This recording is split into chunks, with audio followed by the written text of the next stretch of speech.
ओम श्री परमात्मने नमः। अथ षोडशोऽध्यायः। योगेश्वर भगवान श्री कृष्ण के प्रश्न प्रस्तुत करने की अपनी विशिष्ट शैली है। पहले वे प्रकरण की विशेषताओं का उल्लेख करते हैं जिससे पुरुष उसकी ओर आकर्षित हो। तत्पश्चात वे उस प्रकरण को स्पष्ट करते हैं। उदाहरण के लिए कर्म को ले। उन्होंने दूसरे अध्याय में ही प्रेरणा दी कि अर्जुन कर्म कर। तीसरे अध्याय में उन्होंने इंगित किया कि निर्धारित कर्म कर। निर्धारित कर्म है क्या? तो बताया यज्ञ की प्रक्रिया ही कर्म है। फिर उन्होंने यज्ञ का स्वरूप न बताकर पहले बताया कि यज्ञ आया कहाँ से और देता क्या है। चौथे अध्याय में 13-14 विधियों से यज्ञ का स्वरूप स्पष्ट किया जिसको करना कर्म है। यहाँ कर्म स्पष्ट होता है जिसका शुद्ध अर्थ है योग चिंतन, आराधना, जो मन और इंद्रियों की क्रिया से संपन्न होता है। इसी प्रकार उन्होंने अध्याय 9 में दैवी और आसुरी संपद का नाम लिया। उनकी विशेषताओं पर बल दिया कि अर्जुन आसुरी स्वभाव वाले मुझे तुच्छ कहकर पुकारते हैं। हूँ तो मैं भी मनुष्य शरीर के आधार वाला, क्योंकि मनुष्य शरीर में ही मुझे यह स्थिति मिली है। किंतु आसुरी स्वभाव वाले, मूढ़ स्वभाव वाले मुझे नहीं भजते, जबकि दैवी संपद से युक्त भक्तजन अनन्य श्रद्धा से मुझे उपासते हैं। किंतु इन संपत्तियों का स्वरूप, उनका गठन अभी तक नहीं बताया गया।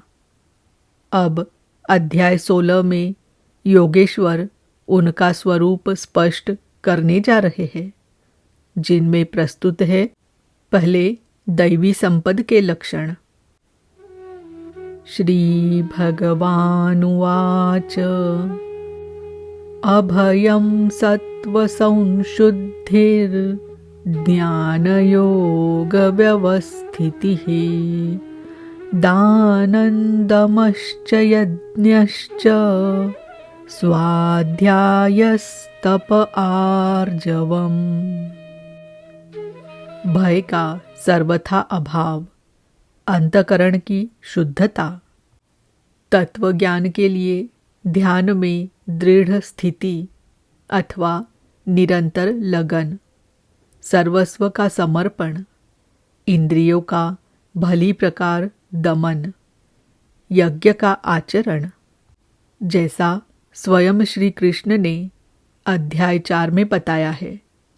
संयमाग्नि में हवन, इंद्रिय अग्नि में हवन, प्राण अपान में हवन और अंत में ज्ञानाग्नि में हवन, अर्थात आराधना की प्रक्रिया जो केवल मन और इंद्रियों की अंतक्रिया से संपन्न होती है।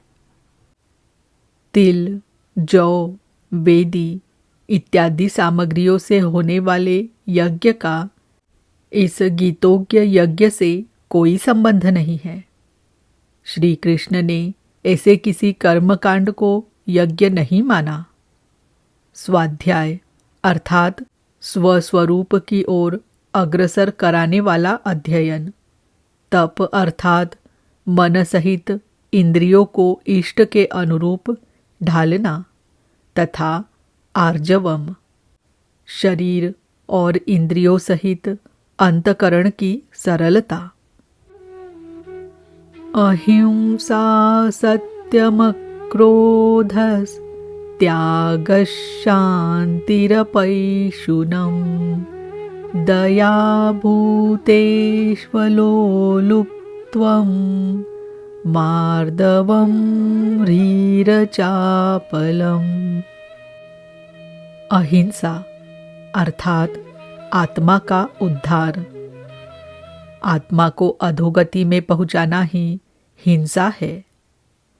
श्री कृष्ण कहते हैं, यदि मैं सावधान होकर कर्म में न बरतूं तो इस संपूर्ण प्रजा का हनन करने वाला और वर्ण संकर का कर्ता हूं। आत्मा का शुद्ध वर्ण है परमात्मा, उसका प्रकृति में भटकना वर्ण संकर है। आत्मा की हिंसा है और आत्मा का उद्धार ही अहिंसा है। सत्य, सत्य का अर्थ यथार्थ और प्रिय भाषण नहीं है। आप कहते हैं यह वस्त्र हमारा है, तो क्या आप सच बोलते हैं? इससे बड़ा झूठ और क्या होगा? जब शरीर आपका नहीं है, नश्वर है, तो इसे ढाकने का वस्त्र कब आपका है? वस्तुतः सत्य का स्वरूप योगेश्वर ने स्वयं बताया है कि अर्जुन, सत्य वस्तु का तीनों कालों में कभी अभाव नहीं है। यह आत्मा ही सत्य है, यही परम सत्य है। इस सत्य पर दृष्टि रखना। क्रोध का न होना, सर्वस्व का समर्पण, शुभाशुभ कर्म फलों का त्याग, चित्त की चंचलता का सर्वथा अभाव, लक्ष्य के विपरीत निंदित कार्यों को न करना, संपूर्ण प्राणियों में दया भाव, इंद्रियों का विषयों से संयोग होने पर भी उनमें आसक्ति का अभाव, कोमलता, अपने लक्ष्य से विमुख होने में लज्जा, व्यर्थ की चेष्टाओं का अभाव तथा तेज क्षमा धृति शौचम अद्रोहो नातिमानिता भवन्ति संपदं दैवीम् अभिजातस्य भारत। तेज जो एकमात्र ईश्वर में है, उसके तेज से जो कार्य करता है। महात्मा बुद्ध की दृष्टि पड़ते ही अंगुलीमाल के विचार बदल गए। यह उस तेज का ही परिणाम था जिससे कल्याण का सृजन होता है, जो बुद्ध में था। क्षमा, धैर्य, शुद्धि, किसी में शत्रुभाव का न होना, अपने में पूज्यता के भाव का सर्वथा अभाव, यह सब तो हे अर्जुन दैवी संपद को प्राप्त पुरुष के लक्षण हैं। इस प्रकार कुल 26 लक्षण बताए, जो सब के सब तो साधना में परिपक्व अवस्था वाले पुरुष में संभव है और आंशिक रूप में आप में भी निश्चित है, तथा आसुरी संपद से आप्लावित मनुष्यों में भी ये गुण है, किंतु प्रसुप्त रहते हैं, तभी तो घोर पापी को भी कल्याण का अधिकार है। अब आसुरी संपद के प्रमुख लक्षण बताते हैं।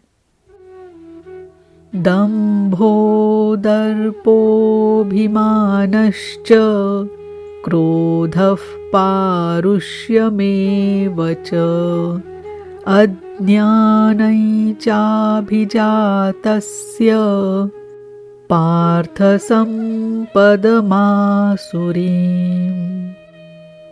हे पार्थ, पाखंड, घमंड, अभिमान, क्रोध, कठोर वाणी और अज्ञान, यह सब आसुरी संपद को प्राप्त पुरुष के लक्षण हैं।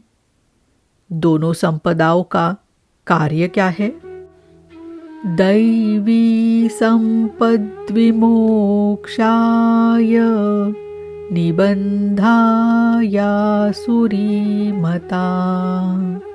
मा शुचः संपदं दैवीम् अभिजातोऽसि पांडव। इन दोनों प्रकार की संपदाओं में से दैवी संपद तो विमोक्षाय अर्थात विशेष मोक्ष के लिए है और आसुरी संपदा बंधन के लिए मानी गई है। हे अर्जुन, तू शोक मत कर, क्योंकि दैवी संपदा को प्राप्त हुआ है, विशेष मुक्ति को प्राप्त होगा अर्थात मुझे प्राप्त होगा। ये संपदाएं रहती कहाँ है? द्वौ भूत सर्गौ लोकेस्मिन् दैव आसुर एव च दैवो विस्तरशः प्रोक्त आसुरं पार्थ मे शृणु।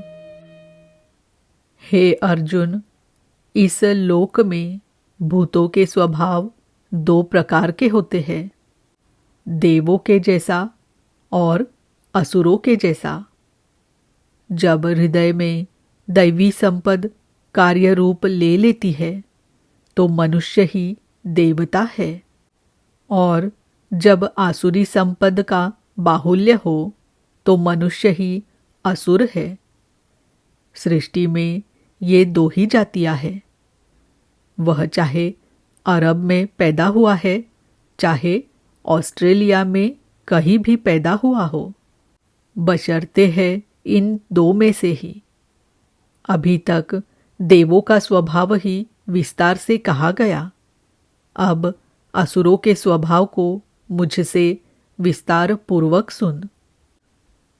प्रवृत्तिंच निवृत्तिंच जनान विदुरासुराः न शौचन्नापि चाचारो न सत्यन्तेषु विद्यते। हे अर्जुन, असुर लोग कार्यम कर्म में प्रवृत्त होने और अकर्तव्य कर्म से निवृत्त होना भी नहीं जानते, इसलिए उनमें न शुद्धि रहती है, न आचरण और न सत्य ही रहता है। उन पुरुषों के विचार कैसे होते हैं? असत्यम प्रतिष्ठन्ते जगदाहुरनीश्वरम् अपरस्पर संभूतं किमन्यत् कामहैतुकम्। वे आसुरी प्रकृति वाले मनुष्य कहते हैं कि जगत आश्रय रहित है, सर्वथा झूठा है और बिना ईश्वर के अपने आप स्त्री पुरुष के संयोग से उत्पन्न हुआ है, इसलिए केवल भोगों को भोगने के लिए है, इसके सिवाय और क्या है? एतान् दृष्टिमवष्टभ्य नष्टात्मानोऽल्पबुद्धयः प्रभवन्त्युग्रकर्माणः क्षयाय जगतो हिताः। इस मिथ्या दृष्टिकोण के अवलंबन से जिनका स्वभाव नष्ट हो चुका है, वे मंदबुद्धि, अपकारी, क्रूर कर्मी मनुष्य केवल जगत का नाश करने के लिए ही उत्पन्न होते हैं। काममाश्रित्य दुष्पूरन् दम्भमानमदान्विताः मोहाद् गृहीत्वा सद्ग्राहान् प्रवर्तन्ते शुचिव्रताः। वे मनुष्य दंभ, मान और मद से युक्त हुए किसी भी प्रकार पूर्ण न होने वाली कामनाओं का आश्रय लेकर अज्ञान से मिथ्या सिद्धांतों को ग्रहण करके अशुभ तथा भ्रष्ट व्रतों से युक्त हुए संसार में बरतते हैं। वे व्रत भी करते हैं किंतु भ्रष्ट है। चिंताम परिमेयाञ्च प्रलयान्तामुपाश्रिताः कामोपभोगपरमा एतावदिति निश्चिताः। वे अंतिम श्वास तक अनंत चिंताओं को लिए रहते हैं और विषयों को भोगने में तत्पर वे बस इतना ही आनंद है ऐसा मानते हैं। उनकी मान्यता रहती है कि जितना हो सके भोग संग्रह करो, इसके आगे कुछ नहीं है। आशापाशशतैर्बद्धा कामक्रोधपरायणाः ईर्हन्ते कामभोगार्थम् अन्यायेनार्थसंचयान्। आशा रूपी सैकड़ों फांसियों से एक फांसी से ही लोग मर जाते हैं। यहाँ सैकड़ों फांसियों से बंधे हुए काम क्रोध के परायण विषय भोगों की पूर्ति के लिए वे अन्यायपूर्वक धनादि बहुत से पदार्थों को संग्रह करने की चेष्टा करते हैं। अतः धन के लिए वे रात दिन असामाजिक कदम उठाया करते हैं। आगे कहते हैं, इदमद्य मया लब्धम् इमं प्राप्स्ये मनोरथम् इदमस्तीदमपि मे भविष्यति पुनर्धनम्। वे सोचते हैं कि मैंने आज यह पाया है, इस मनोरथ को प्राप्त करूंगा, मेरे पास इतना धन है और फिर कभी इतना हो जाएगा। असौ मया हतः शत्रुर्हनिष्ये चापरानपि ईश्वरोऽहमहं